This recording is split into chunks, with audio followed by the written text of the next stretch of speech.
आज अपन स्टार्ट कर रहे हैं transport in plants and animals.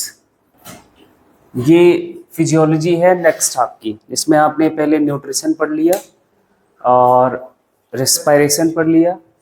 अब हम ट्रांसपोर्ट के बारे में बात करने जा रहे हैं।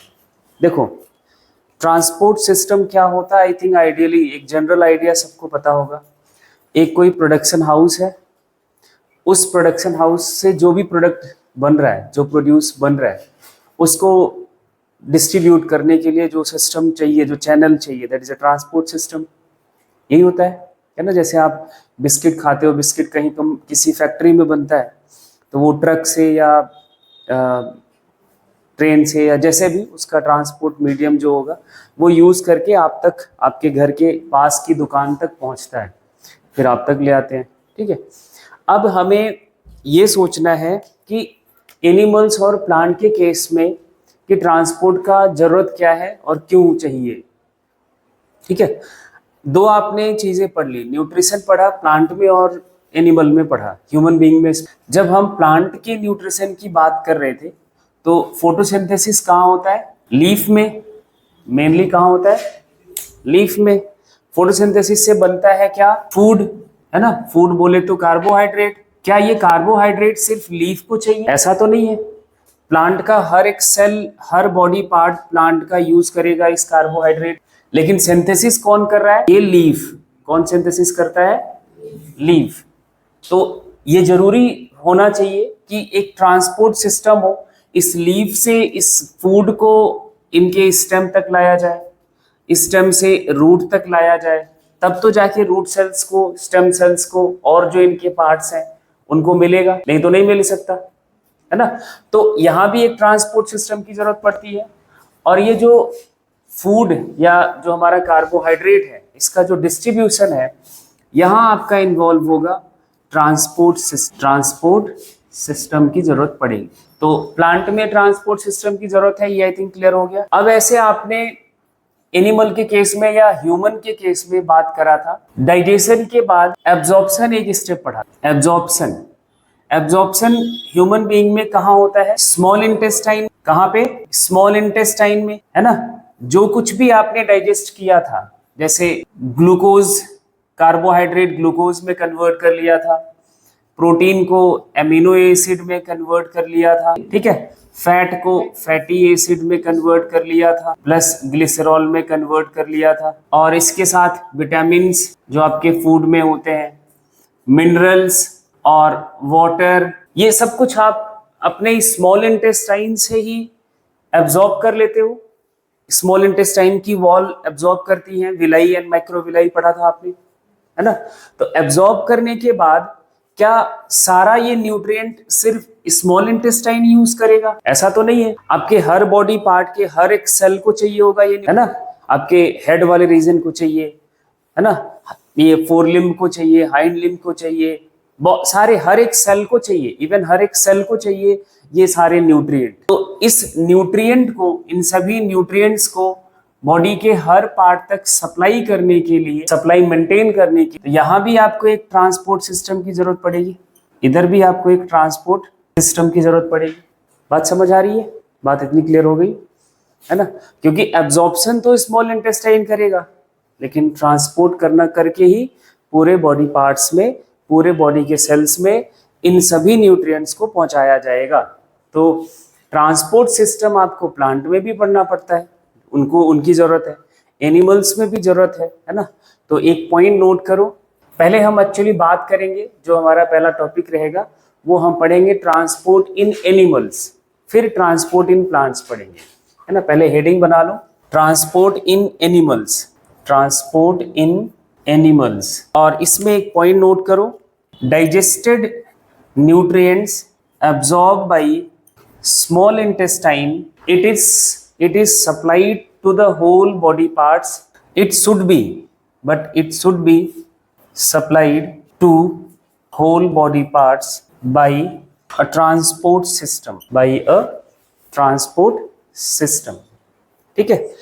अब ट्रांसपोर्ट सिस्टम हमें ह्यूमन बीइंग का एक्चुअली यहाँ पे बात करनी है, तो अब हम यहाँ पे बात करेंगे, हेडिंग बना लो, transport system of human body या ह्यूमन बीइंग। ये स्टेटमेंट लिखने के बाद वो आप बना लो, तो वो एनिमल्स के लिए जो बनाया हुआ है, transport in any human being, transport in human being. और जब हम ट्रांसपोर्ट इन ह्यूमन बीइंग की बात करते हैं तो हमारी बॉडी में दो तरह का ट्रांसपोर्ट सिस्टम है। एक को हम बोलते हैं ब्लड सर्कुलेटरी सिस्टम। क्या बोलोगे? पहला blood circulatory system, and second one is the lymph circulatory. ये दो सिस्टम है आपकी बॉडी में ट्रांसपोर्ट के लिए। जो ब्लड सर्कुलेटरी सिस्टम है मेड अप ऑफ या इट कंप्राइजेस बाई, एक तो हार्ट है इनका, पंपिंग स्टेशन, दूसरा कंपोनेंट है ब्लड ट्रांसपोर्ट मीडियम है, तीसरा कंपोनेंट है ब्लड वेसल्स जो ट्रांसपोर्ट पाथ है, जिसमें ये हमारा ट्रांसपोर्ट जो मीडियम है वो फ्लो करता है, ब्लड वेसल्स। ऐसे ही जो हमारा लिम्फ सर्कुलेटरी सिस्टम है ये बना हुआ है, it comprises, it is made up of lymph nodes या लिम्फ वेसल्स पहले लिख लो, एंड लिम्फ नोड्स। ये तीन कंपोनेंट से लिम्फ सर्कुलेटरी सिस्टम बना हुआ है। कौन कौन सा? लिम्फ वेसल्स, लिम्फ नोड्स, है ना, यहाँ पे लिख लो। तीसरा कंपोनेंट लिम्फ नोड्स। इन तीन कंपोनेंट से आपका लिम्फ सर्कुलेटरी सिस्टम बना हुआ है। ठीक, पहले हम ब्लड सर्कुलेटरी सिस्टम डिस्कस करेंगे। पूरा आपका दिमाग में एक पिक्चर जो है ब्लड सर्कुलेटरी सिस्टम वो बनना चाहिए। फिर उसके बाद हम बात करेंगे लिम्फ सर्कुलेटरी सिस्टम का। हेडिंग बनाओ ब्लड सर्कुलेटरी सिस्टम, या इसी को एक और नाम से हम जानते हैं ब्लड वैस्कुलर सिस्टम। दोनों टर्म सेम बात है ना, दोनों का मतलब एक जैसा ही है। अगर आपसे ब्लड सर्कुलेटरी सिस्टम पूछता है तब भी आपको यही लिखना है। अगर पूछता है lymph circulatory blood vascular system तब भी आपको यही बात लिखनी है। सर्कुलेटरी सिस्टम के लिए सबसे पहले इनके कंपोनेंट्स के बारे में लिखो। Blood circulatory system is made up of following components. It is made up of following components. पहला कंपोनेंट लिख लो ब्लड, दूसरा कंपोनेंट हार्ट, तीसरा कंपोनेंट ब्लड वेसल्स। सबसे पहले हम डिस्कस करते हैं ब्लड को। हेडिंग बनाओ ब्लड। ब्लड के लिए जो बात समझनी है वो आप लिखो। पहला statement, blood is a fluid connective tissue, या एक्चुअली क्या लिखना है, फॉल्स फ्लूइड कनेक्टिव टिश्यू। अब फॉल्स वर्ड क्यों लिख रहे हैं वो अभी आपको समझ आ जाएगा। ठीक है, पहले आप इतना नोट करो। नेक्स्ट पॉइंट जनरल सा है, जैसे ब्लड के कलर की बात की जाए तो सबको पता है क्या लिखोगे, रेड। ठीक है, और पीएच की बात की जाए तो न्यूट्रल नहीं, slightly acidic, slightly basic. 7 point something होता है, 7 से ज्यादा होता है, तो 7 के आसपास 7.2 भी बेसिक ही। हाँ, ये भी लिख सकते हैं, OUR भी लिख। तो पीएच की बात हो गई, कलर की बात हो गई। अब एक बार आपको थोड़ा सा रिकैप करना है कनेक्टिव टिश्यू के बारे में। जब आपने 9th में पढ़ा था कनेक्टिव टिश्यू, तो कनेक्टिव टिश्यू की जब बात की जाती है तो कनेक्टिव टिश्यू के 3 कंपोनेंट होते हैं। कनेक्टिव टिश्यू बना होता है किससे? मैट्रिक्स से, और सेल्स और फाइबर्स, इससे ही बना होता है। जब हम ब्लड की बात करते हैं तो इनका जो मैट्रिक्स है वो लिक्विड है, लिक्विड स्टेट में होता है। कैसा है? लिक्विड स्टेट में होता है, इसलिए फ्लूइड कनेक्टिव। अब जो इनका कनेक्टिव टिश्यू का जो सेल्स होता है वही इनके मैट्रिक्स की सिंथेसिस करता है, उसी सेल्स से इनका फाइबर बनता है, जो कनेक्टिव टिश्यू में फाइबर्स होते हैं। लेकिन ब्लड के केस में ऐसा नहीं, सेल्स हैं। सेल्स की के नाम पर हम बात करें तो आपने नाम सुना होगा RBC, WBC और प्लेटलेट्स। लेकिन ये सेल्स जो है ब्लड की, they do not synthesise their matrix as well as blood is fibre free connective tissue. हाँ, फाइबर फ्री कनेक्टिव टिश्यू, या fibre is absent in blood, fibreless connective tissue है। तो कनेक्टिव टिश्यू की सारी property blood के पास नहीं है। पहली प्रॉपर्टी क्या नहीं है कि इसके मैट्रिक्स की सिंथेसिस इसके सेल्स नहीं करते, बात समझ आ गई। दूसरा, इसके सेल्स या ब्लड में फाइबर नहीं होता, ब्लड इज ए फाइबरलेस या फाइबर फ्री कनेक्टिव टिश्यू, तो कंप्लीट कनेक्टिव टिश्यू की प्रॉपर्टी तो नहीं है ना। तो यहां पे नीचे आप लिखोगे ब्लड इज, वही स्टेटमेंट दोबारा लिख के फिर वहां बिकॉज करके अपन करेंगे, blood is false connective tissue because क्या क्या पॉइंट्स। पहला, their matrix is not synthesised by its cell, इनकी सेल से ये मैट्रिक्स का इनका सिंथेसिस नहीं होता।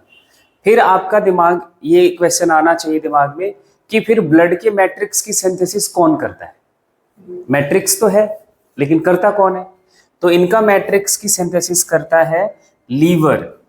ब्लड का जो मैट्रिक्स है, matrix of blood synthesised by liver, liver इसकी सिंथेसिस करता है, पहला रीजन है। दूसरा reason, blood is fibre free connective tissue. कैसा टिश्यू है?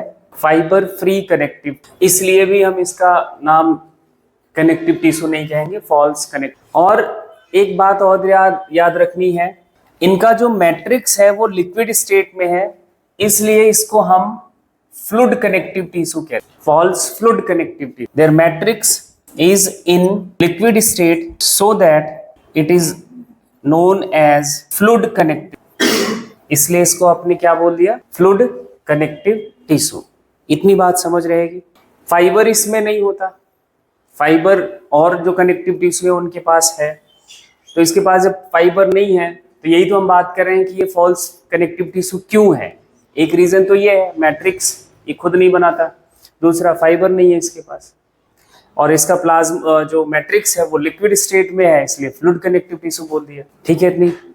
आगे आपको बात करने हैं ब्लड का कॉम्पोजिशन, ब्लड बना किससे किससे, तो हेडिंग बना लो composition of blood, composition of blood heading बनाओ और फिर इसके बारे में अपन बात करते हैं। लिख लिया सबने? Composition of blood. जब ब्लड की बात करेंगे तो ब्लड के कॉम्पोजिशन की जब बात करोगे तो ब्लड के दो कंपोनेंट, पहला लिक्विड कंपोनेंट जिसे आप बोलोगे मैट्रिक्स ऑफ ब्लड, क्या बोलोगे? मैट्रिक्स ऑफ ब्लड, या इसी को आप बोलोगे प्लाज्मा। क्या बोलोगे? प्लाज्मा। क्या बोलते हैं? प्लाज्मा। और लिक्विड कंपोनेंट ऑफ ब्लड, जो ब्लड का लिक्विड पोर्शन है, इट मेक्स इट 55% पार्ट। दूसरा कंपोनेंट इसका होता है सॉलिड कंपोनेंट, जिसे बोलेंगे ब्लड सेल्स। फाइबर होता नहीं है ना, ब्लड सेल्स। और ब्लड सेल्स में आपने 3 नाम सुने हुए हैं, आरबीसीज, डब्ल्यूबीसीज एंड प्लेटलेट्स, और ये बनाता है तीनों सेल्स 45% पार्ट ऑफ ब्लड। तो टोटल कितना हो गया? 100 हो गया। और कुछ बातें और ऐड ऑन कर दूं आपको यहीं पे, ये इसको कॉम्पोजिशन को स्टार्ट करने से पहले ही जनरल सी बात है, किसी को पता करना हो कि हमारे बॉडी में ब्लड कितना है, कि भाई हमारा बॉडी कितना ब्लड के साथ है, तो आप उसको पता कर सकते हो। कैसे?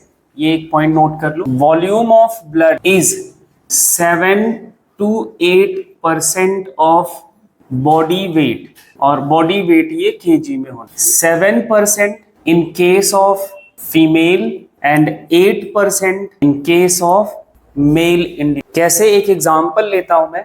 एक कोई मेल इंडिविजुअल है जिसका बॉडी वेट मैंने मान लिया कि 60 kg है। कितना है? 60 kg। तो आप इसका क्या परसेंटेज निकालोगे? 8%, क्योंकि ये मेल है ना। तो 60 × 8/100